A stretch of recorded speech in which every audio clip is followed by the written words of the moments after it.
So for step 11, the driver figure, well, you can see that we've actually got quite a bit of work to do here. Seems simple enough, but it really is going to boil down to how much painting you would like to do with this.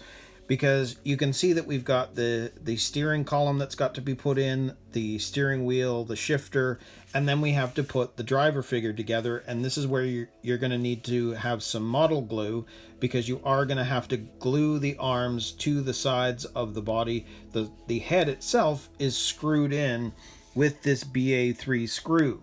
But the biggest part of this step is painting. And as you can see, they even give you an example of a full fatigue look, and they're showing you the different colors that you need. So I'll pull all this together and we'll get it done.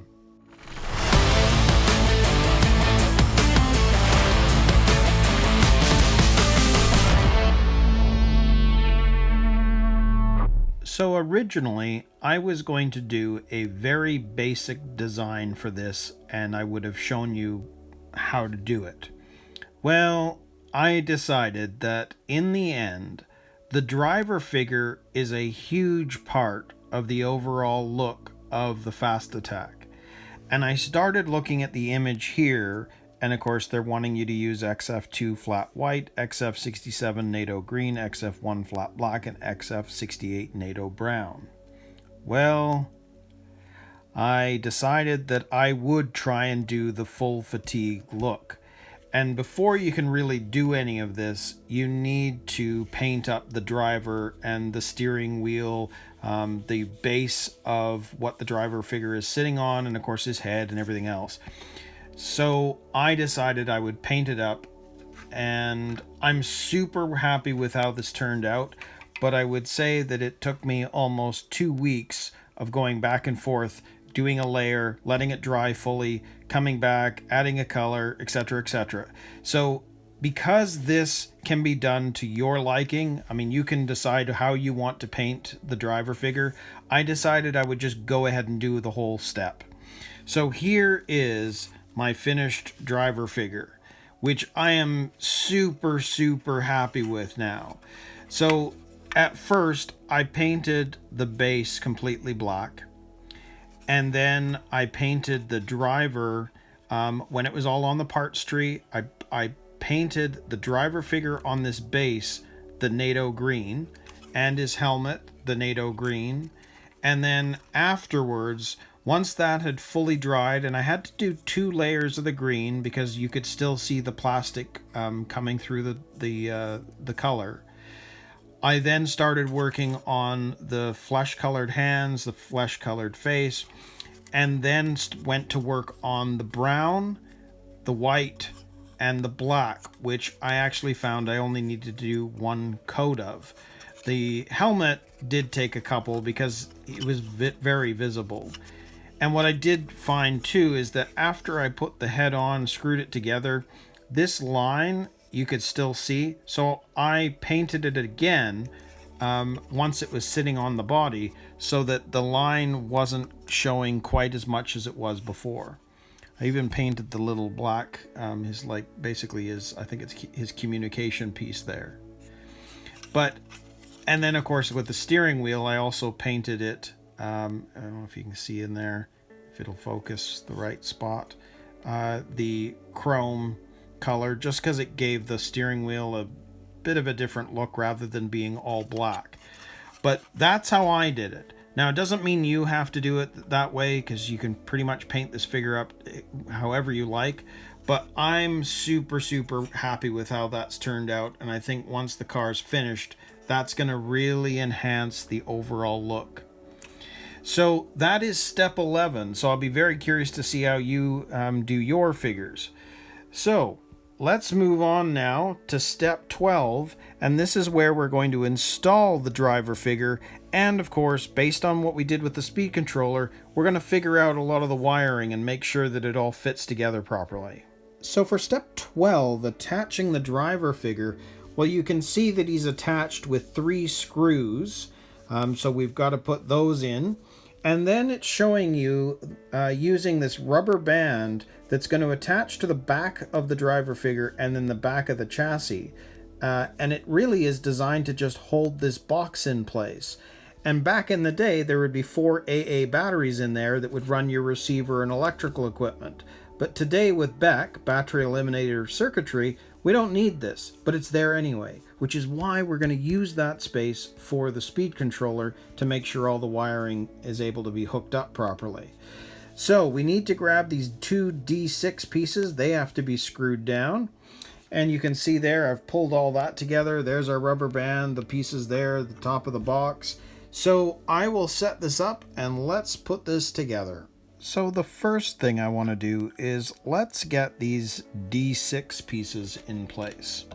So you can see that on the back here, this is going to sit like this, and there's actually a sort of a notched piece there that will fit into that hole, which is going to keep it exactly where it needs to be.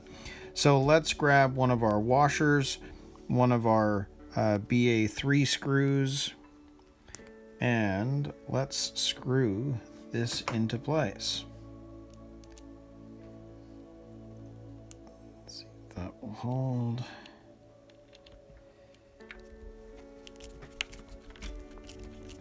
There we go.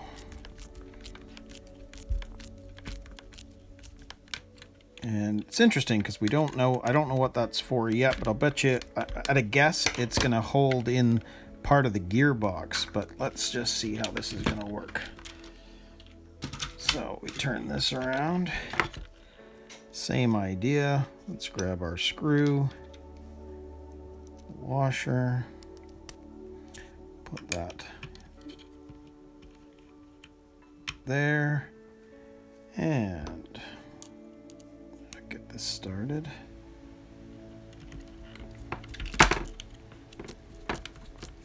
There we go.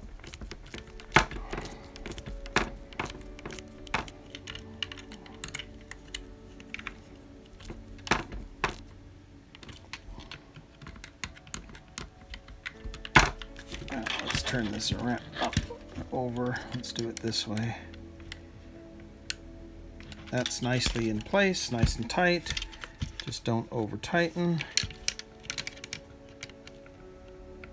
And same thing on that side. So there we have those 2 pieces in place. So now we need to put the driver figure into the chassis. So as you can see, we've got the 3 screws. We've got the 2 BA3s and one of the larger BB1 screws that's going to go into the front. So if we look at this, I have actually made an adjustment with the positioning of this, because what I discovered was when I was just trying to sort of pre-fit it, when you sit this down here, if this is too far back, you're actually getting caught up on the underside of the driver figure. So there is a reason, I guess, that they had it over here, because these cables here are too high. So I moved it over slightly and just changed the position so this was going to fit. Now you can see I'm going to put the aerial through the hole that it's supposed to go.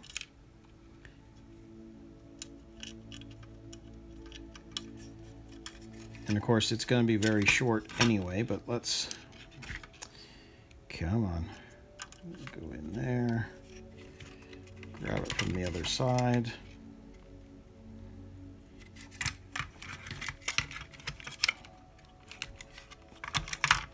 And so you can see that this is going to need to sit there like that, and then there's only a little bit of the aerial that's sticking out. Now, in terms of positioning, I'm going to keep that out, but this cable for the receiver is coming out of the ESC and down underneath all of this, and it's not getting caught up on anything. So that's in the correct position. So let's get these screws in place. So if we take this one, I'm going to stick that one down there.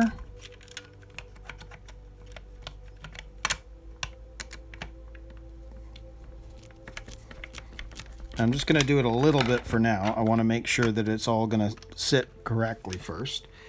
This one, yes. Just need to push that down. So let's make sure that that aerial is out of the way. Yes. And that's going to screw in.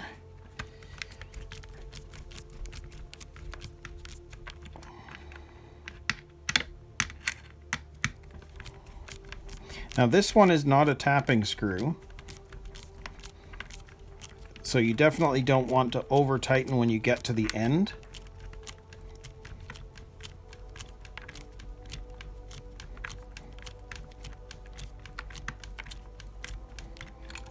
Now it's mostly down, but I want to see how everything else is fitting before I do anything else. So let's grab the other screw. Now this one's interesting because, man, did they leave a very tight spot for you to be able to screw it in, because the hole is right down there between his hand. So you've got to really get that in there and hope that the positioning of it is, you'll be able to get that screwdriver to sit in there as well.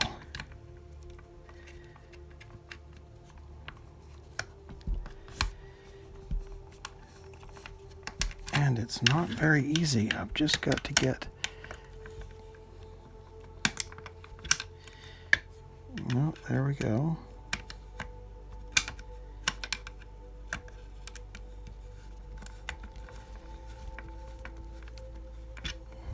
Okay, well, it's going down, but you'll notice it's a weird fit, because really the arm is in the way when you're trying to screw this in. So I'm not really sure why they did it that way.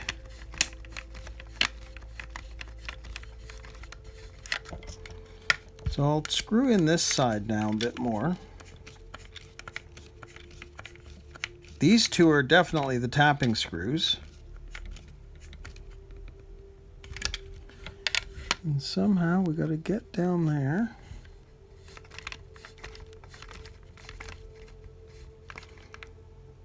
Okay, it's in.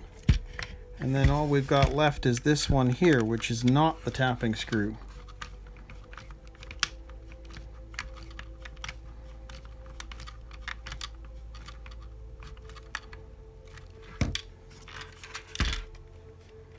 Yeah, it can still move, you see. It wants to pull forward. So we'll screw this down a little further. So because this is not a tapping screw, I might just sort of check a bit here and there, making sure that you actually are at the end and you don't keep screwing it in if it is. It seems okay. I think we're at the end. Well, there's a little bit more, but I don't know how much more you want to screw that in, because you don't want to strip it out. It feels good. So there we go. There is our driver figure in place. The two screws, and again, that's in a really tough position, and I was a little worried that you wouldn't be able to screw it in without having to take off his arm to do it. But seems to be okay. So what do we got left? We have to put our battery box on and the rubber band. Now you can see here the way they've done this. They're showing you taking the rubber band and kind of making an interesting knot. So it's kind of like you've got to, if I follow this through, it's got to go up and over and around. So it's kind of like this, which is interesting because it's kind of a weird thing, but maybe it's just to do with you're wanting to shorten the rubber band. So let's just kind of play around with this for a second. I'm going to first stuff down as much of the cable of the on-off switch down here, and you'll see why in a bit. And then we'll put that one there as well. Get this one, those cables coming out of there, and that coming out of there. Now we're going to take the box and put it on top. Just like that. Okay. Now, according to this, you're going to take one end and it's going to go under the driver at the back.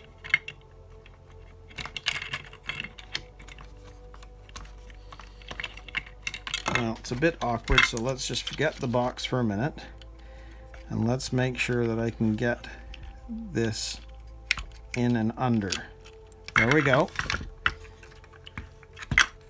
And again, let's move that out of the way. Move that cable there. Those there. Those there.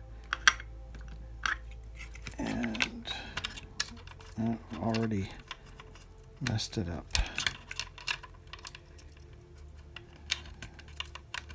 Okay, there we go. It's a bit finicky.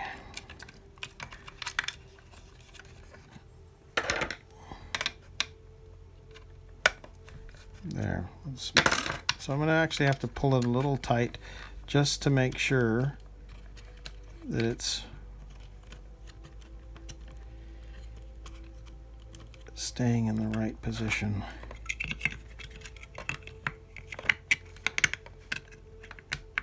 There we go. And then you can see that this is going to come over to the other side and attaches there. Bit weird to have that rubber band there, but that is ultimately how they show you keeping that box in place. But you can see that now this wire is free. The back, these wires have a lot of play, they're free, and so do these ones. Now this one has been left open because I have decided that I think this cable should actually sit right there, so that it's at the back but easily accessible. So I haven't decided how I'm going to put it on yet, whether I'm going to do it sideways or upside down, and then it's sort of hidden in the back area. So I will decide a little bit later, but I'm not sure I want to put that on yet. We'll just have to see.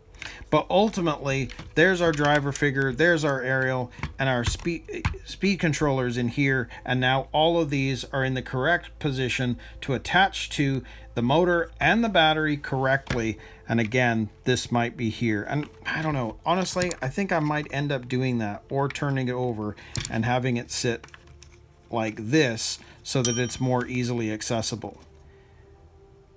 We'll see. I got to play around with it more. But that will be step 12. So we can now move on to step 13 and start working on the roll cage.